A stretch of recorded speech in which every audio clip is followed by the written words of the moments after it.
Welcome to Health Matters with Dr. Nelson Bulmash as he takes a fresh look at today's most interesting health topics with functional medicine's leading doctors and experts. Learn how to feed your mind, exercise your body, and nurture your spirit in the way nature intended. Catch him live every other Tuesday at 5 p.m. Eastern. Over the next hour, we'll introduce you to some fascinating people and engaging discussions that may provide you with answers to assist in revolutionizing your own personal health. And now, here's Dr. Nelson. All right. Hi, everyone. I'm Dr. Nelson Bulmash, the host of Health Matters on the UI Media Network. Check-in time. I want to find out how all of you are doing today, okay? So I know we've been through a lot. As I mentioned in numerous other shows, I've had people tell me that your house literally burned up out on the West Coast during the fires. Matter of fact, I have a friend who let me know that he had a marijuana farm out in California, and it burned up his entire house and his entire marijuana farm. The loss, I can't imagine. Everything he had went with it. And I've spoken to people who have contacted me who said, Nelson, I made it through the flood after one of the hurricanes and a tornado came and devastated our house. So it's been a crazy time.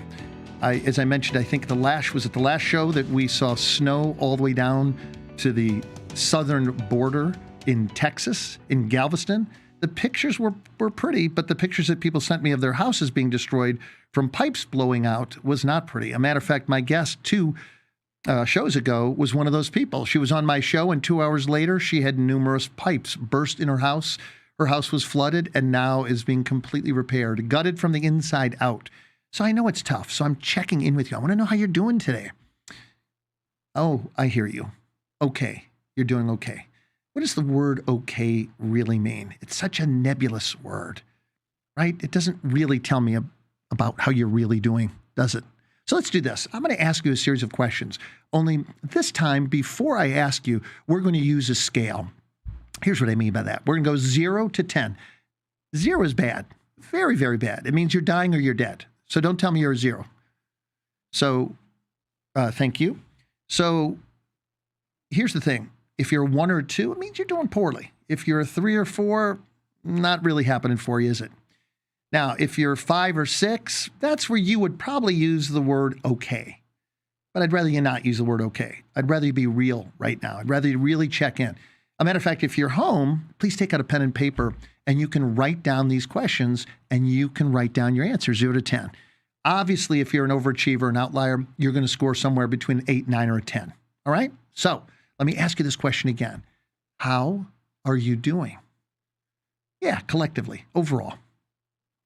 Okay, how well have you felt emotionally over the last weeks to months? Yeah, this is like measuring your A1C if you're a doctor, meaning what your level of blood sugar has been over a period of time, right? So I don't mean that you're having a bad day today and you're going to tell me all your responses are 1 and 2s. How have you been doing, let's say, over the last 3 to 6 months? Okay, fair?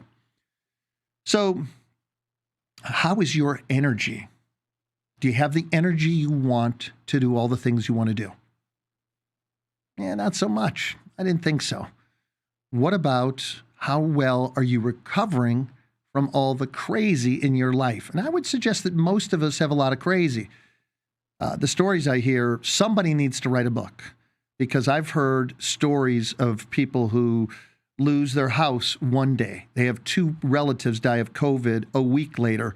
And then they have a friend going into the hospital who has a hip replacement. And then she has an aneurysm of her femoral artery. And then she nearly dies and is in intensive care. And the stories I hear you can't make up. They're crazy. They're so over the top this last year plus that it's important today for you to look at your life and see where you are. Why? Because here's the thing. I've got an amazing guest sitting next to me. Her name is Dr. Suzanne Turner, and she is an integrative and functional medical doctor. Amazing. We're going to have a conversation today about how you, and I love this, bear with me, I'm a little corny. I get it. I accept it. I own it. We're going to teach you how to take your life from okay to supersonic. Here's why. Because you can reclaim your health. And it's really hard, as I tell people, it's really, really hard if your health is great for you to be unhappy. Do you know anybody that has really great health who's casually unhappy? Have you ever heard a friend of yours who's really healthy say to you, I'm feeling super healthy today. Let's go to a bar and get in a fight. Nah, probably not. When you're at peace, when you're healthy, you're having fun. I want you to be healthy. I want you to have fun. I want you to reclaim your life.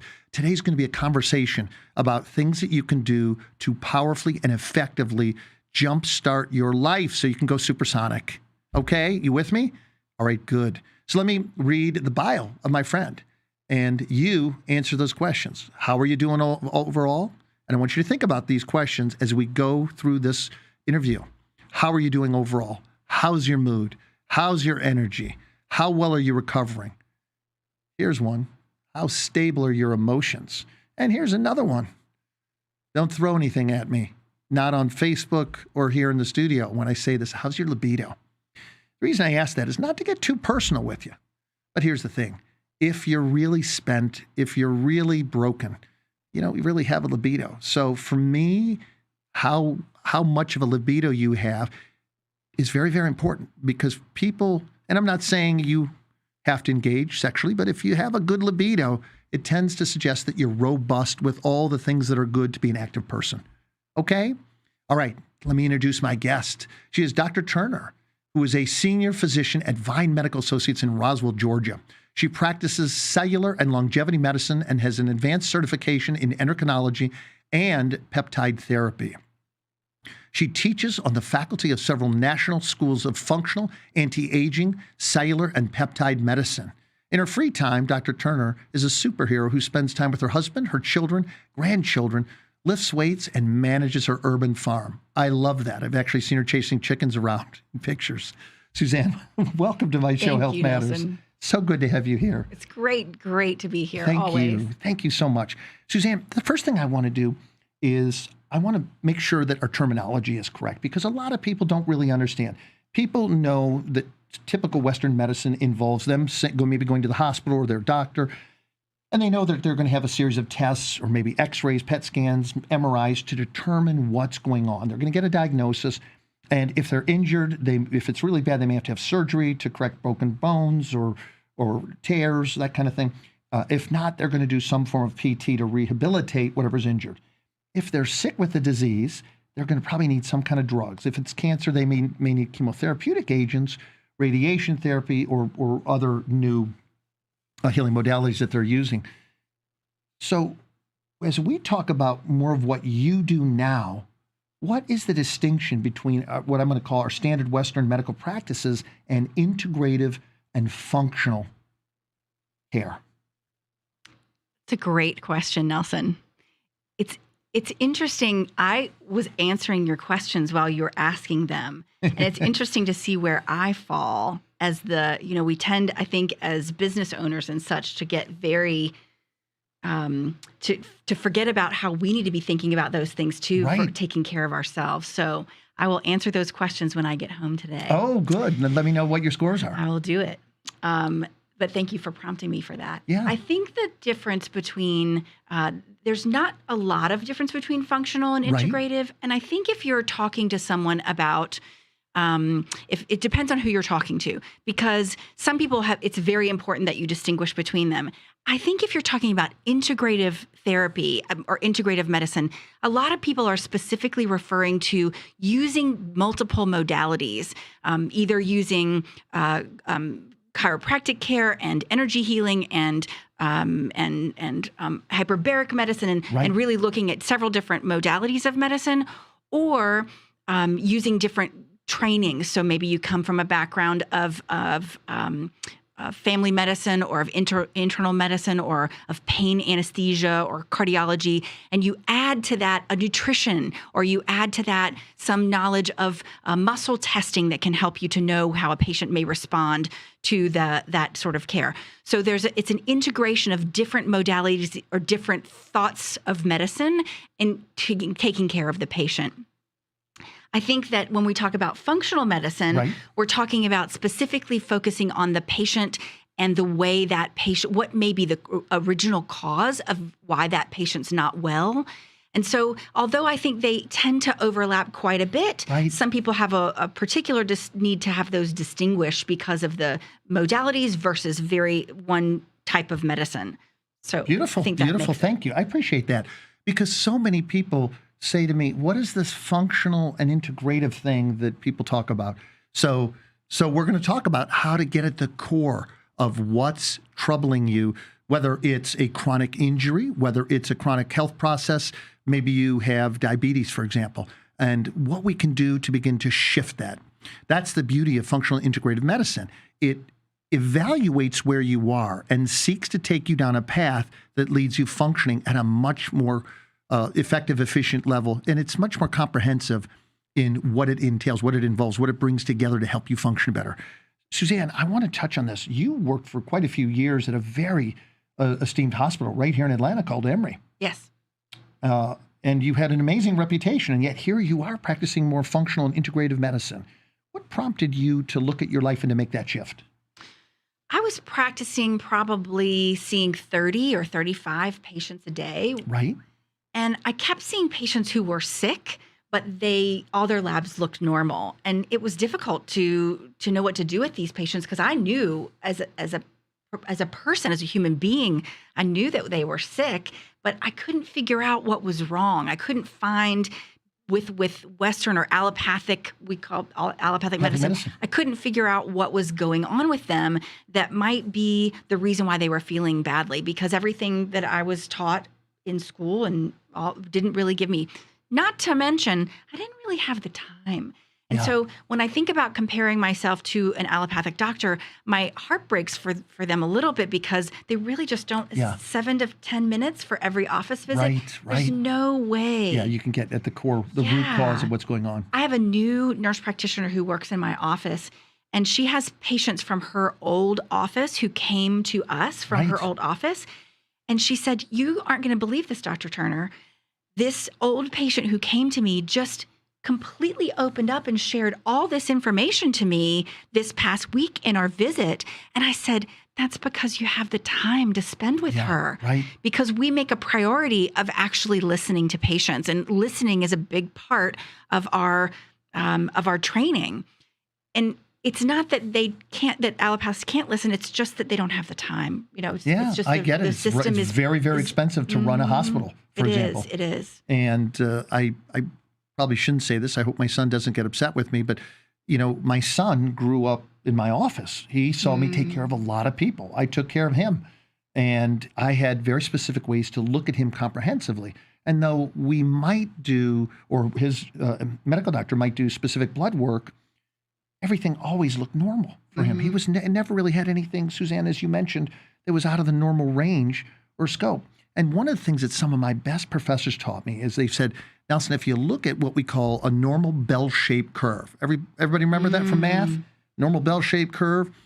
When I was at the University of Michigan, I got in some really, really fierce arguments with people who said, "Nelson, you don't know what you're talking about. Everything that deals with population dynamics, that deals with health dynamics, occurs in a normal bell-shaped curve." And I said, "I don't believe that." And they said, "How can you possibly say that? It's been proven over and over again." And I said this, Suzanne, I said, "Listen, here's the thing. What if we had ways of evaluating our patients, for example, and we found that if they had something that was not functionally acceptable, that we found a way to buoy that up so that we could optimize that weak link in their health?" And they paused for a moment and they said, "Well, that's actually an interesting notion, but how would you do that?" Well, 30-some, 40-some years ago, we really weren't in a position to do that. But I knew, Suzanne, that one day we would do that, because that made sense to me. And so I said to my friends, when I practice, I'm going to look at how effectively people are functioning. And I'm going to find ways to help optimize their ability to function. And I will use whatever tools I have to. That's why I'm so, like you, I'm so big on integrating, whether it's energy medicine, whether it's a physician like you who does functional and integrative work, or anything else. When we get back, we're going to take our first commercial break. I'm going to give you the bottom line of how important that is and why it impacted me so much. I'm Dr. Nelson Bulmash. You're listening to another edition of Health Matters, and we'll be right back.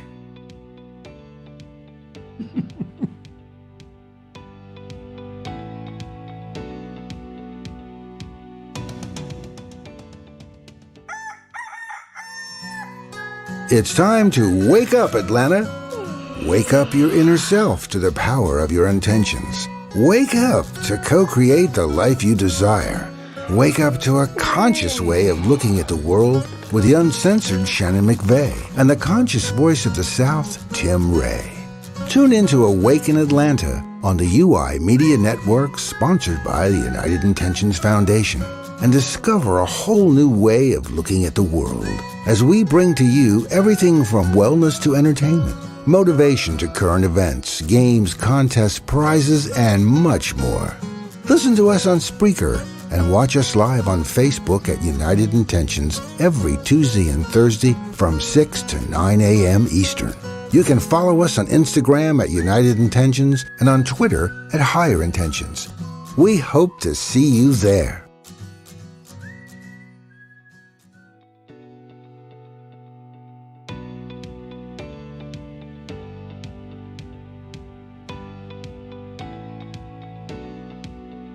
All right, we're back. Once again, I'm Dr. Nelson Bulmash. My guest is Suzanne Frey-Turner, who's a functional and integrative medical specialist here in the metro Atlanta area. She's a superstar. She won't tell you that, but I'm going to brag about her because how she has changed my life functionally is really beyond words, and I'll be forever indebted to you because you have allowed me to think, feel, function, and heal at a level that I wasn't. I was stalled to be. I'm so glad. Yeah. I'm so glad you're better. I mean, need you to be better. I thank you. Thank you. I was at the gym 2 weeks ago, and I was playing with 120-pound dumbbells and did it for 30 reps. And somebody said, "Good God, have mercy, man. How many reps did you do?" And I said, 30. And he said, "The last one was as easy as the first." I said, "That's because I'm working up to 50. Let me get back. I have an exciting story, which was extremely impactful on my thinking. As I mentioned, I used to get in really fierce battles with people in the biological sciences department at the University of Michigan. And they assured me that I was incorrect, that there was no way that you could ever alter population or health dynamic curves by taking care of people, that wasn't going to alter the quality of someone's life, the ability of people to function, or their death rates. And I said, I can't prove it yet, but I will one day. And they said, how are you going to do that? And I said, because one day we're going to go from looking at bell-shaped curve dynamics in testing to functional dynamics. I said, you can take a bell-shaped curve and somebody may be technically in the normal limit, but not functioning in an optimized manner. And they went, okay, well, that makes sense. I still don't get how you're going to prove it. And I said, I can't tell you how I'm going to prove it because this was probably 35 years ago that I had this argument. And I said, the way we're going to go is to look at the body functionally. So we're going to determine how it functions metabolically, in terms of the immune system, et cetera, et cetera. And we're going to find that when people are low in certain nutrients, my mother was a dietitian, my father was a microbiologist. So we were constantly having conversations about health. And I realized in speaking to them that your presentation of health, your physical state, your emotional state, your nutritional state was very related to how you lived. And so suddenly, as life would have it, one day I was reading an interesting article. And forgive me, I had cancer and I had COVID. So some of the things that I remembered very well, I have now forgotten. But here's what I want you to understand. There was a doctor, I believe, out of Stanford, and he had what he called the functional model of life, or the square model of life. Typically, it was called the square model of life, and you can imagine what this is. Suzanne, you take care of yourself, you go up and maximize your health, and though you have a sinusoidal appearance, meaning you might get a cold, you might get a flu, you might get an injury, weightlifting or something, but it's essentially over the course of somebody's life, it looks like a square model of life. And then suddenly, as people decline, when they take great care of themselves functionally, they decline very quickly. Very quickly. And he noticed that these people, when he did these studies of people, how they lived after they had died, he noticed that people died over very quick periods of time when they took great care of themselves. Most of them literally within hours or a couple days. But rarely ever did it take longer than a few weeks for them to die. So instead of living and dying with going up that population curve or that health curve and then spending 50% of their lives in decline, he said, you don't have to do that. Square model of life. That changed my life because I found a partner, so to speak, who believed in me. And that's what we're going to talk about today, how to create that kind of a health or a longevity a functional perspective so people can live without having the whole last half of their lives be about decline. Right. And I've moved more taking care of younger patients because at some point you get to where you have to start to intervene sooner and sooner. Right. And I've realized that intervention really has to occur 30 years old, 25 years old, somewhere in that range, because we're really at our peak around 20, 25 years old. And then the interventions need to begin to occur just after that peak when our growth hormone and estrogen and testosterone and all of our peptides begin to decrease in presence. We need to see all of those things. We need to address all of those deficiencies as they occur rather than waiting until you're 80. I started out practicing with geriatrics because I love them and they're so sweet. Sure. But I realized that in order to do the kind of things I wanted to do, I have to intervene earlier. And I can't wait until patients get sick to show up at my door. Yeah, I have beautiful. to say, I need to see you every month. You have to be in my office. We need to have a conversation. We need to redraw your blood at a period as well so that I'm keeping an eye on everything that's happening as it goes, and we can intervene before it becomes a problem. Yeah, beautiful. I started doing that with my kids when my son, for example, wasn't even 3 years old. He used to love to help me do raw juicing of fruits and vegetables. He called himself the musher man. He loved to take the carrots and go, zzz, beets, zzz. He just loved that. And so here he is. He's a physician now in Mississippi at the hospital in Jackson. And he said, this is really hard for me, Dad. And I said, son, what's so hard for you? And he said, Dad, I take care of people. I save their lives. And then they're back in 2 weeks, 3 months, 6 months with the same problem. And so he said, it's really frustrating for me to see that we have the power to save people's lives, but we're not taking care of core health issues that would alter the behavior of people so that they could live the quality of lives that they have potentially access to. And that's what I love about what we do so much is we're looking at how to maximize, how to optimize somebody's ability to function. And I'm going to make a comment here, Suzanne. I don't want to be political with what I'm going to say. I'm not going to have a political conversation with you. I'm not going to have a bureaucratic conversation with you. I'm just going to say briefly, it was very dissatisfying to me that the government, Fauci, for example, one of our health leaders, never talked about early in the pandemic to take really good care of yourselves. And that, I'm sure that really bothered you. It really bothered me. So the first time I heard, forgive me, what's the name of our Surgeon General? Ooh, I don't sorry, remember. I can't remember. That's okay. Anyway, he came on. The first time I heard him come on and say anything about the pandemic, this is, of course, March probably last year. The first words out of his mouth were nothing about COVID. Yeah. He said, smoking takes more lives every year than he spouted out some statistics. Right. It was brilliant. Yes. And I was standing up and applauding and cheering in my living room, hearing him say that because the whole time I was thinking, we have to be telling people they have to take care of their bodies. We can't be telling them to just hunker down and wait for the vaccine. We have to be telling them they have to take care of themselves. Sorry, I'm getting a little political. No, that's okay. It's okay. Where I was going with this is that when you understand the power of functional and integrated medicine, you realize that ultimately it's the most powerful thing we have. And what's interesting, and I don't want to go too much further than this, but is that the people who took really great care of themselves had an extremely low death rate related to COVID. My son was mentioning, because he lives in Jackson, Mississippi, that I want to say that it's the most obese area in the country per capita in the United States. And he said, Dad, this is insanity.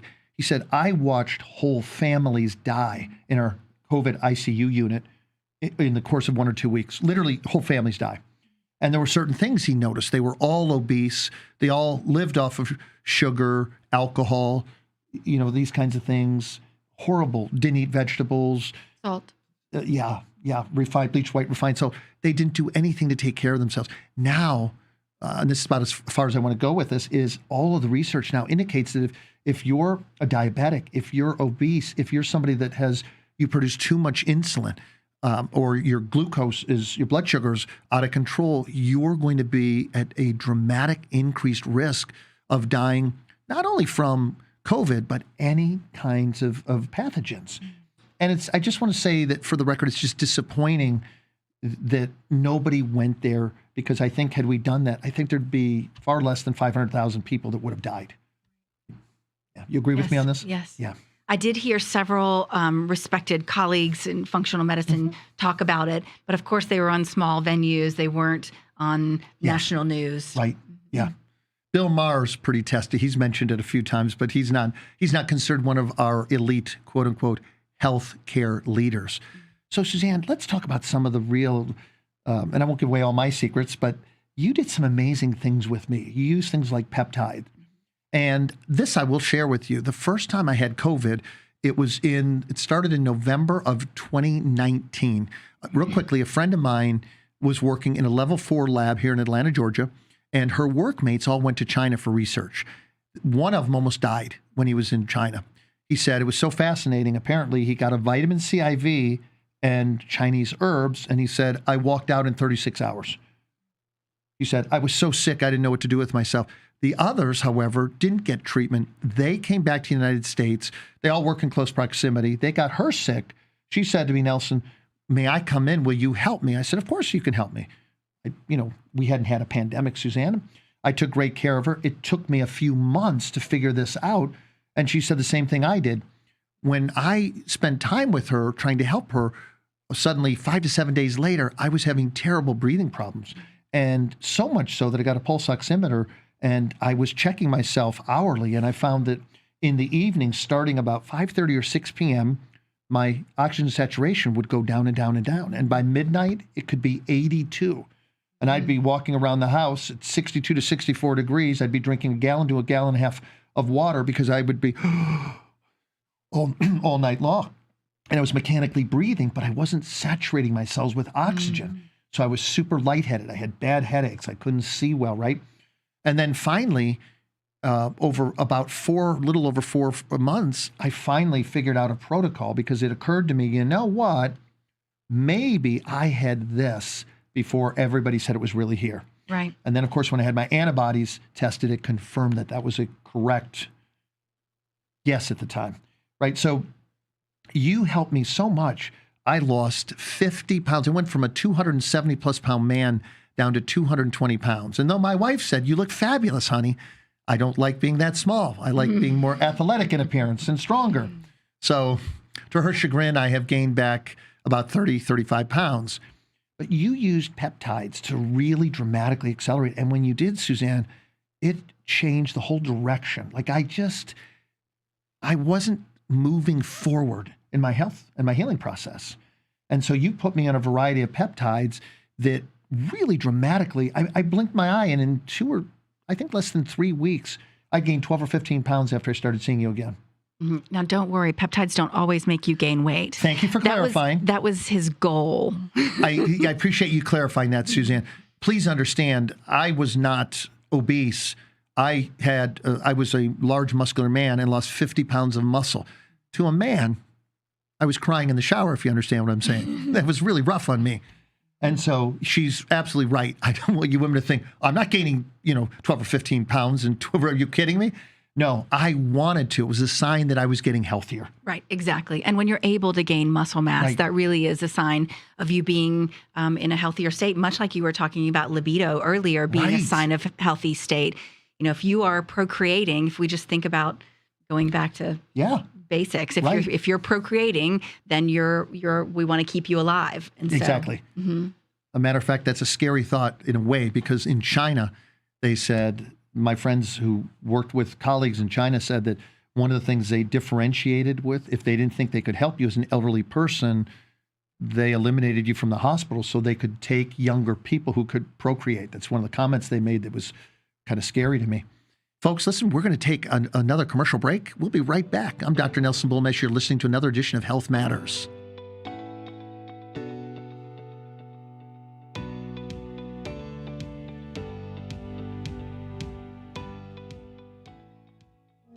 Safety Air Purification Systems, an air purifier with robust technologies that can filter, sterilize, and re-energize large quantities of air at a whisper quiet volume. It features a proprietary HEPA RX and pre-filter that act as a capturing layer, going for big particles and ultrafine particles. Its next layer is an activated carbon filter that absorbs and captures volatile organic compounds and noxious odors. From viruses to bacteria, its kill chamber packs a 3-punch layer to destroy over 99% of anything that remains in the air. And while most air purifiers stop at the capture or kill stage, Safety Air Purifier takes it one step further, re-energizing clean, pure, sterilized air by creating negative ions within the revitalizing chamber.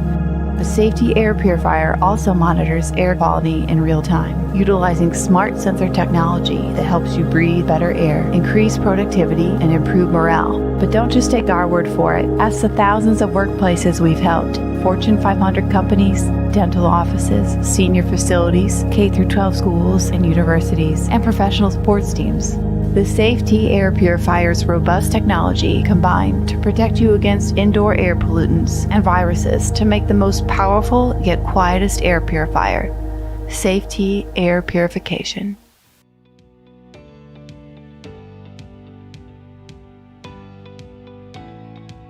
Hey, everybody, welcome back. Listen, I want to mention something. My show is expanding very, very quickly. I'm now on 10 different TV platforms. So if you're unfamiliar with me and you're just beginning to check out my shows, thank you, first of all, for joining us. I really, really appreciate you. And I ask you, if you like our shows and you're benefiting from them, please share them. I am somebody who's extremely committed to getting great information out to the world that helps people reclaim their lives so that they can live the lives that are true and dear to them, not the lives that we're defaulted to if we don't have access to great information that helps us to become empowered and to drive hope and the ability to change our lives as we see fit.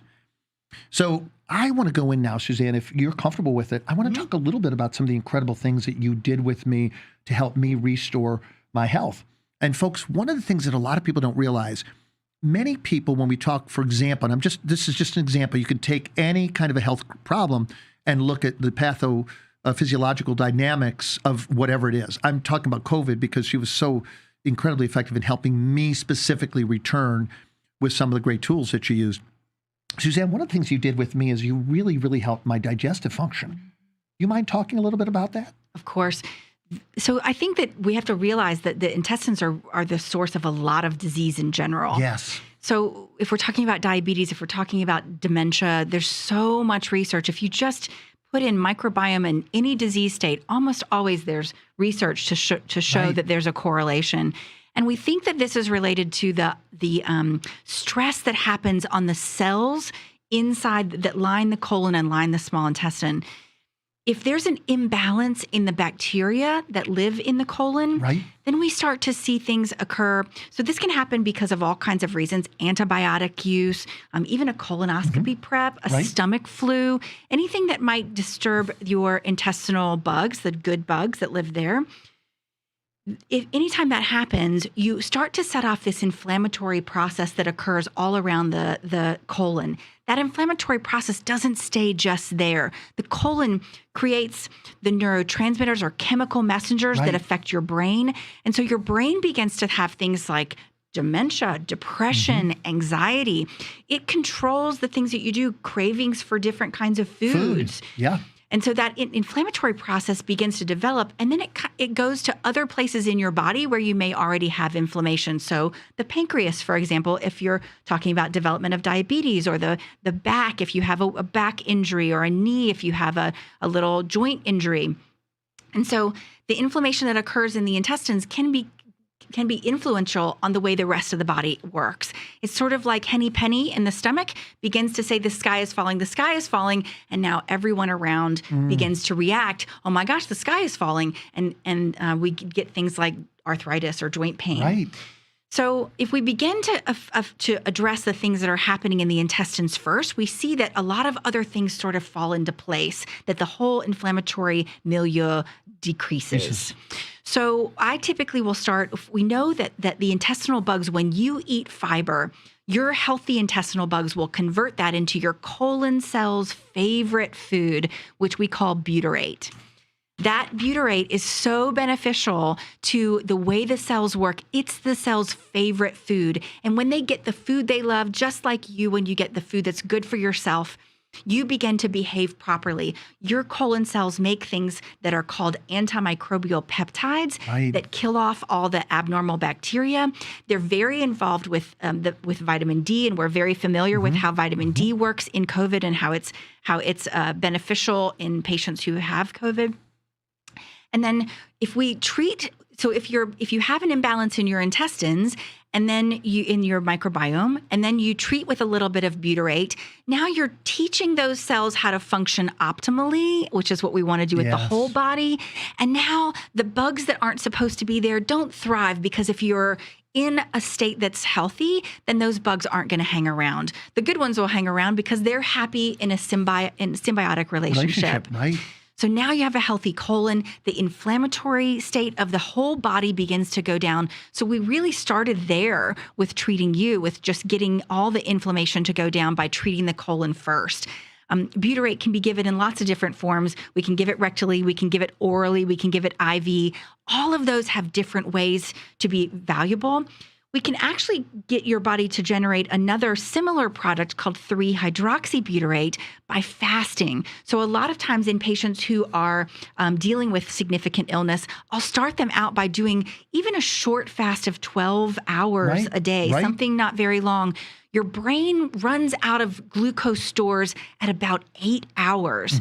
So if we're talking about someone with some brain inflammation, we can even start at 8 hours of fasting, which almost anyone can do overnight fasting. Yeah.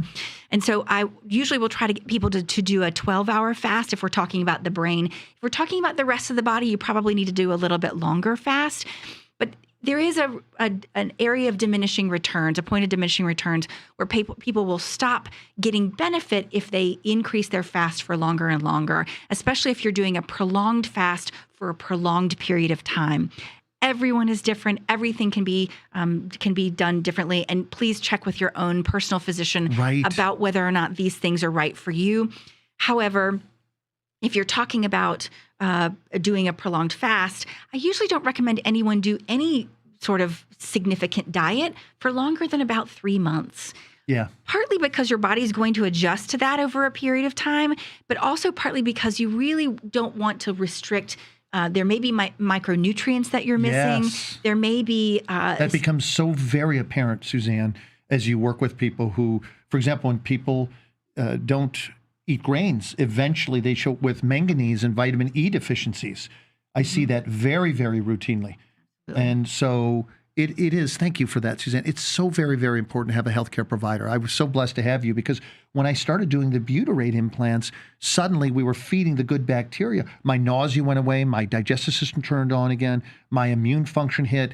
And once again, I'm going to qualify, I had lost because my digestive system wasn't working. I was getting very, very ill every time I ate. So I didn't want to eat because I got tired of throwing up. Sorry for the information, but that's what happened. And the weight came off of me. Suzanne, in 7 weeks, I think I had lost 35 pounds. It was heartbreaking. I just couldn't digest anything. My body didn't work. But as soon as you worked with me with the peptides and butyrate, my system kicked in. And in a little over 10 days, suddenly I was gaining great quality body weight again. I have to ask you, what are some of your favorite tools in your toolbox as a physician to really help people to achieve higher qualities of health and life? Well, especially if you're starting with an inflammatory process, any inflammatory process. I'm going to use, there's several peptides I use that would be beneficial. There's been some great studies that have come out. Even it's one of the better things that's happened from COVID. One of the good things that's happened from COVID is that science has moved forward so quickly. Fast, So there's lots and lots of research being done and being published, and they're being published in free journals where everyone has access to them, which is great. So the science has moved forward so quickly. We think about this vaccine that's come out, all of that. There's so much that's happened. Well, peptides have moved forward very quickly as well. And so there are several that are involved in helping to modulate, and I don't mean increase or decrease, but every cell that's affected has a unique need, and peptides can address each cell for its unique need, which is really great. I don't always start with peptides, and a lot of people I'll start with I'll start with things like Right. a high quality fish oil. There are lots of anti-inflammatory foods that you can use, and anything that's a colorful, brightly colored food is going to have those bioflavonoids that have so many additional benefits. Right. So that are signaling molecules to your body that everything is okay, that there's an abundance of healthy food available, that it's summertime, it's good, and that they take care of your cells. So I'll start with some sort of anti-inflammatories, and I don't mean like Motrin. I mean. Thank you actually for qualifying that, because I know there are people out there going like, what do you prefer, Tylenol, Motrin, or Advil? Right, exactly. And those can actually be detrimental for and counterproductive for what we're trying to achieve. And in some of my patients, I'll start them by taking them off of things. That may be the first thing we do. Sure. Things like taking them off of birth control pills, taking them off of medicines like Dexilant or Peptide that might be interfering with their absorption of important nutrients. If you're depleting the acid in your stomach, going back to the GI studies, if you're depleting the acid in your stomach, you're actually allowing the bacteria that comes in on your food to survive. And so that's sometimes where we'll get some recurrent urinary tract infections, recurrent stomach infections. Right. I'll often see those patients are on some sort of acid blocker. So very important that you have those things in place. And then I'm always going to talk about sleep. I'm laughing because, and I'm not sure exactly yet why Suzanne is, but when I had COVID, I was averaging 15 hours a week because it cycled the fever, the pain in my eyes, the massive headache, the tremendous fatigue, the difficulty breathing, all haunted me from 5:30 to 6 p.m. until 7 a.m. the next day, every single day for more than 4 months. And so, people said to me, how did you get COVID? You never get sick. Well, anyone becomes frail and vulnerable when they don't sleep. Exactly. Yeah. Your circadian clock is involved in how your body decides to turn on all of its energy sources. And so we live in these houses without windows. I have an office that has a window, thankfully, but some of my staff have offices with no windows. Right. We all go to offices often without windows. We're sitting in front of blue screens all day. And so we're not getting natural sunlight first thing in the morning. Your body needs to know it's morning, it's time to turn on, it's a new day. Yeah. Your genes turn on, everything begins to function. If that's not happening, that's a real problem as well. Thank you. If you're not falling asleep, staying asleep, 7 to 8 hours is a good range. 9 is kind of pushing the other end of the, and again, thinking about there being diminishing returns beyond a certain point. The importance of sleep also involved in that's when you make your hormones. Right. That's when you make growth hormone or youth hormone. It's when you make testosterone. Men and women, testosterone is not just a male hormone. Right. And so getting adequate sleep is critical. The most important part of sleeping is this is the time when your body begins to take the trash out. Autophagy. Yes, talk about it. So now our cells throughout the day and all the things that they do, they begin to collect lots of trash just from misfolded proteins, from doing things just not exactly perfectly. And just from the function of the day, all the things that we come in contact with. In the brain, that system, there's no trash system during the day in the brain, during daylight hours. Right. That opens up at night, and now you begin to get rid of all the trash in the brain. If you're not able to do that as well, you begin to run into trouble with things like amyloid beta plaque buildup that you may have heard of from patients who have dementia. Yeah. And so it's critically important that we begin to that we are able to do those things. It's also the time when your muscles recover from any trauma or injury during the day that you may have incurred, particularly if you have a pulsed electromagnetic field. Yes, I have. I love. Exactly. Suzanne, what were some of the exciting things that you gleaned from being able to practice in a more limited capacity where you were looking at, does this person have a pathological process or not? And we're going to pick this up. I just got the note that we've got to take a quick break here. We'll talk about this when we get back. But like where you're looking for, does this person have a disease complex or are they functioning at a high level? We're going to talk about that when we get back. Hey, everybody, thank you. We're going to take our last commercial break. Suzanne, these shows go so fast. How is it possible we only have 15 more minutes? Folks, hang out with us for 4 more hours. One of these days, I'm going to do a show that'll be like somewhere between 2 and 4 hours. Hey, we'll be right back. I'm Dr. Nelson Bulmash. You're listening to another edition of Health Matters.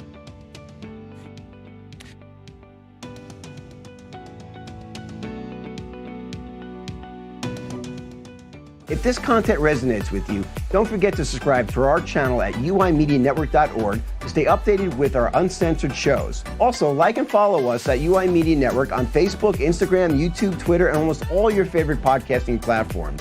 Most importantly, if you're being censored on social media, write to us at contact@uimedianetwork.org to get your message out. And remember, keep raising that frequency.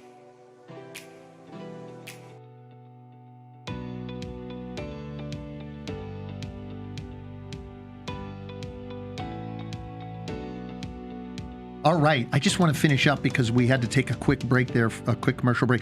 So, Suzanne, you know, when you're working as you were, doing great work in a traditional hospital setting, you're looking more for yes or no. Does this person have a disease complex that we need to manage or not? And so there's management, but the management is different when you're looking at functionality. Tell me what it was like to make that transition going from the binary perspective of yes or no, disease or no disease, versus, oh my God, now I can look at how effectively or ineffectively somebody's functioning and open up that whole new perspective to help somebody go to a whole new level. Well, it's so interesting. I had this, I remember taking care of patients and feeling like they didn't have, I didn't have a toolbox to help them. Right. I think that's probably one of the bigger things that's helped me is having the toolbox to help patients, to be able to say, oh, I know what's wrong with you. You don't have fibromyalgia. You have a progesterone, deficiency. You've been taking birth control pills for whatever. And so it's interesting to have a different perspective and to have sort of the scales fall from my eyes for a while. Right. It was great to have that. So I can think of a patient in particular that really just touches my heart. This man was an executive. He was working at a job up in New York City. He was living in an apartment because his wife was living here in Atlanta, and I was taking care of him and his wife.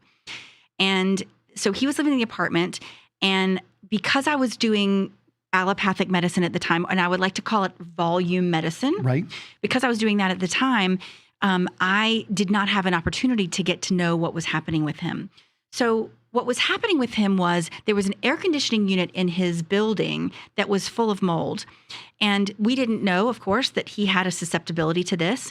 And so he at some point began to notice that he couldn't work anymore. Right. He actually ended up not being able to continue to work. He had to quit his job.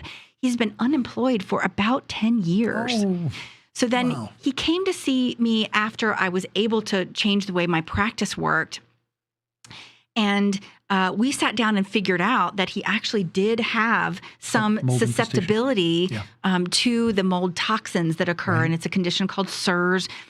We took care of his SIRS, and he's actually been able to go back. He doesn't work anymore. He's at the age where he does his retired, but he's a luthier, which is he makes lutes and guitars and create. And so wonderful. He's got a creative outlet. He has. It's been really great. Wonderful. It's been great. So being able to contribute to people's lives in a way, that's been so amazing. And there's just morning after morning in my staff meetings, we try to share stories about things that are going well and how patients are doing well. Right. And morning after morning, there's a story about why do we keep doing this? Why are we here? Beautiful. And those are coming out every day. I love that. And they will. There's such a need for who we are and what we do. You know what? I was going to ask you this question at the end. I have to ask this for you now. Where do you see the vision ultimately of the distinction medicine in our future, in our lifetime? I think what we have to see is this can't be a disease-based model. Mm-hmm. It has to be a wellness-based model. I think we have to, much like you were saying earlier, Nelson, about wishing that we had addressed the health problems from the beginning. I think we need to be seeing patients on a more regular basis where we address their health problems earlier in life, where we're looking and monitoring and caring for them and able to spend time and listen to them. I think we need to realize that patients are and an integrated creature that is not just they're not just a sore throat. They're not just a heart. Right. This is a patient that lives in a body that's all together, and they live in an ecosystem of other people. Yes. They live in an environment, they live in relationships and in work relationships. So we have to take all of those things into account. And then we also live in a world where there's influences like electromagnetic fields, where there's all of that is contributing to our overall wellness and our health. I live near the highway. That certainly contributes to my wellness or unwellness. And so I think we have to take all of those things into account, and we have to begin to be leaders, as we both are doing the kind of medicine that we do, in not educating people. In educating people. Right. And for me, it starts with patients. It's a lot easier to talk to patients than it is to talk to other physicians about it. Right. Yeah. That's sad. That always makes me sad, Suzanne, because I have physicians who literally, when I got out 30 years ago, that looked at me and they were just like, are you what? Are you food isn't that important. I've eaten this way my whole life. I'm healthy. Right. You know? That's why I love looking so much at people in a functional perspective. And you nailed it, really, Suzanne, because if your relationships are offset, you're not going to be happy or healthy. If you're not getting enough exercise, if you don't have some kind of a spiritual connection, right? If you're not getting clean water, if you're not getting clean food, if you're not getting high quality supplements or things to help buoy up, as we talked about earlier, the weaknesses, then eventually those cracks in the hull lead to the sinking of the Titanic. And I think about the neighborhoods where you were talking about where your son's working in Mississippi. Yes. I think about the grocery stores that I've been into in neighborhoods like that versus the grocery store I get to go to here in Atlanta. Right.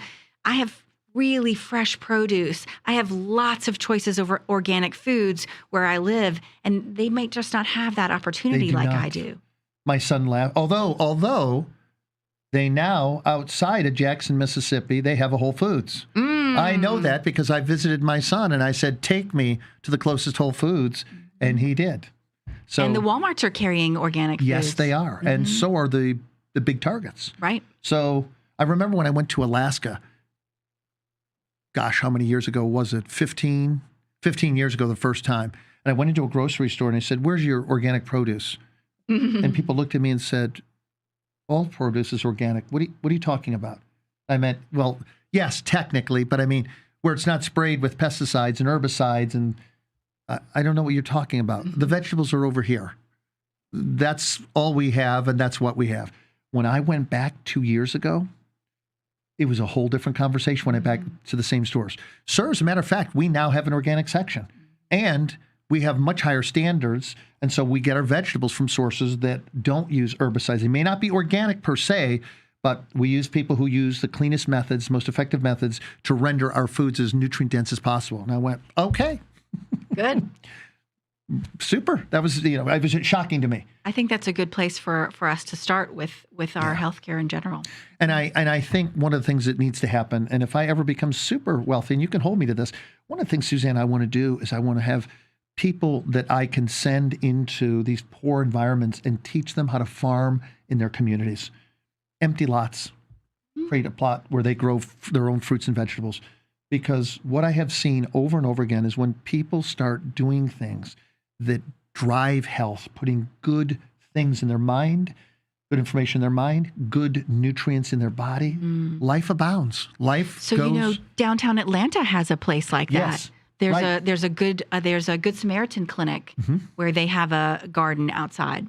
I just think that would really help change the world. Go into these impoverished areas and say, we're going to teach you how to farm and see how that goes. And some areas it might not work, but in others it would, and teach them how to provide for themselves. I think that would be a monumental achievement in getting people to be more understanding and to experience the importance of doing things that help foster themselves being healthy and their families being healthy. It's part of why I'm an urban farmer. I know. That's why I wanted to bring that up. The having my own chickens, having my own hen eggs every day. Right. I know what goes in their bodies. I know what they eat. I know what the little worms look like that grow on the ground. I know what the garden, food comes up from the garden, and that's been great. Yeah, that's unbelievable. My husband turns to me when we go out to eat, and he says, this salad is not as good as ours that we get at home. Right. one of the things that was really hard for me, and I wasn't careful about how I stated this, and I got myself in trouble, was when my wife said to me many years ago, what do you mean? You expect me to make you dinner every night? No, honey, I don't. Well, what are you expecting? It's really not an expectation, sweetheart. It's just that your food is so much better than everywhere else we eat that it's kind of hard to go out to restaurants. She went, okay, you got out of that one. Okay. You got out of that one. But she said, honey, I'm not going to cook every night. You know, I work 12 plus hours with you at least 3 or 4 days a week, and I need a break too. But it was really hard, Suzanne, because one of the things that a lot of people don't understand is really good vegetables are vegetables that are very laden with minerals. Mm-hmm. If your vegetables taste like cardboard, folks, you do not have nutrient-dense vegetables. The minerals add greatly to the quality of taste. My arugula is so spicy. When I bring it into the office, my staff refuses to eat it sometimes because it's so spicy. Wow. Well, I'm not saying that if any disappears, it was me who hoarded your garden. However, you might look my way. Mm-hmm. I'm a very bad liar. So, Nelson, did you steal my arugula? Maybe. Mm-hmm. But then maybe the bunny who was there with me got some of it as well. Suzanne, what are your favorite patients? Like, what do you love when you're looking for somebody to be a patient? What do you look for? So I've accumulated the last few weeks several men and women who are engaged and ready to go. They want to know, what can I do to make myself the best health I can? Mm-hmm. They're all ages. I have a few of the recent patients that have been great. I have a few that are in their 30s. Right. I have a few in their 50s. And at every stage, they want to say, what can I do to make myself healthier? Where can I go? What's the next step that's going to make me my best self? And I'm ready to participate in that. That's probably the biggest thing, is I'm ready to participate in that, in being a partner with you and figuring out how to take care of me. Beautiful. Yeah, one of the things that's really difficult is, and you have to take people obviously where they are. Absolutely. But it's so much fun, folks, if you at least come to the game ready to play. If you're that person where like, I don't know that I want to play tag. I don't know that I want to play football. I don't know that I want to play kickball. That's fine. But we can't profoundly impact your life. We can't take you to a supersonic speed if you don't work with us. Nothing for us is more frustrating than having patients come in who aren't willing to do the work. Mm-hmm. So when you come in to see us, make sure that you're ready to play hard. Suzanne, how do people reach out to you? So I'm on YouTube at Suzanne F. Turner, MD. I have a YouTube channel. Right. You'll see some videos with Nelson. Yes. This one will be what I hope. I have an Instagram. It's Dr. S. Turner. I have a website, vinemedical.com. That's Vine as in grapevine. Yes. Love that. Then if you're interested, if you or your doctor are interested in learning more about how to do functional or cellular medicine, look to the SSRP Institute, and that's S as in Sam, RP Institute.org. Yeah, you have some, I have to tell you, I've listened to some of your lectures. They're incredible. Does the public ever have access to listening to your informative material, like where you're lecturing? I mean, I don't know if they'd want to, but I found it fascinating. I was listening to it many nights in a row. It was so captivating. So some of them are on YouTube. Great. Okay. Mm-hmm. Okay. Folks, it has been such a pleasure for me to have my very dear friend and colleague, my esteemed colleague, Dr. Suzanne Frey Turner with me. Suzanne, you're awesome. It's always amazing to be with you. So fun, Nelson. Yeah, thank you. And I hope you got a lot out of this. If you have any questions, show up on Facebook. You can put them. And we're going to be sending this video out to a lot of different places. So once again, if you like it, please help us, help you, your family, and friends by sharing it, by liking it and sharing it. Real quickly, I'm going to be here in 2 weeks. I believe that's March 30th, 5 p.m. Eastern Standard Time until 6. I'm going to be interviewing Sarah Outlaw. She's a master herbalist and clinical nutritionist. She is nationally renowned. She has 2 of the biggest practices in the country, and she is amazing. You'll enjoy the show. I'll talk to you then.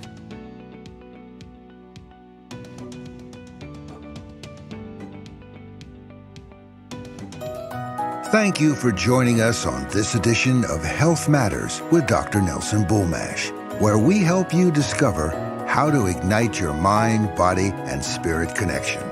Join us next time when we will bring you more exciting guests and engaging topics. Meanwhile, feed your mind, exercise your body, and nurture your spirit. The United Intentions Foundation and its associates take no responsibility for the opinions and statements made by the talk show hosts or their guests.